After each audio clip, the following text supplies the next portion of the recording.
আসসালামু আলাইকুম ফ্রেন্ডস, আশা করি সবাই ভালো আছেন। আজকে চলে এসাপুর চামবাগিচা মেলায়।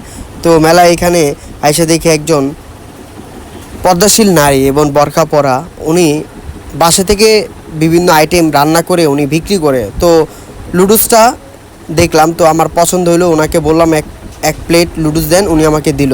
তো আরও অন্যান্য খাবার উনি বিক্রি করে, যে কেক, তারপর হচ্ছে প্রোটিন, তো এগুলা বিক্রি করে, বার্গারও বিক্রি করে। তো ওনার কাছ থেকে খাওয়ার পর লুডুসটা অনেক ভাল লাগছে এবং ওনাকে জিজ্ঞেস করলাম যে আপু, আপনি কি নিজে রান্না করে নিয়ে আসছেন এখানে? হ্যাঁ ভাই, আমি ছোটোখাটো ফুডের ব্যবসা করি। তো হচ্ছে আমি নিজ হাতেই রান্না বান্না করি, বার্গার, প্রোটিন, লুডুস, তারপর কেকও উনি বানায়। তো ওনার কেকটাও দেখলাম, তো মজাই আছে। তো হচ্ছে উনি আমাকে বলল যে ভাই, এমন এমন যে কেকগুলো আমি ফেসবুকে পেজ আছে, ওখানে আমি বিক্রি করি, তো আপনার প্রয়োজন পড়লে নক দিয়েন। তো আর কি, আমি ভালো মন্দ ভিডিও করে নিলাম এবং কথা বলে নিলাম।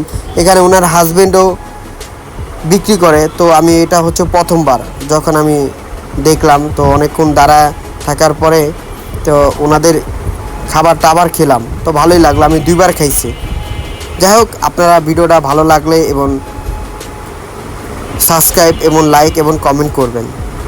তো আর কি, বেশি না, প্লেট হচ্ছে মাত্র 40 টাকা, অনেক স্বাদ পাইছি।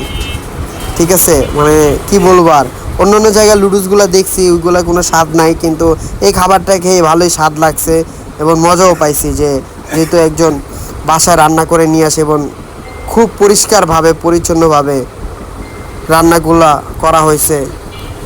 তো আর কি, খাওয়া দাওয়া শেষ। ভিডিওটা ভালো লাগলে সবাই কমেন্ট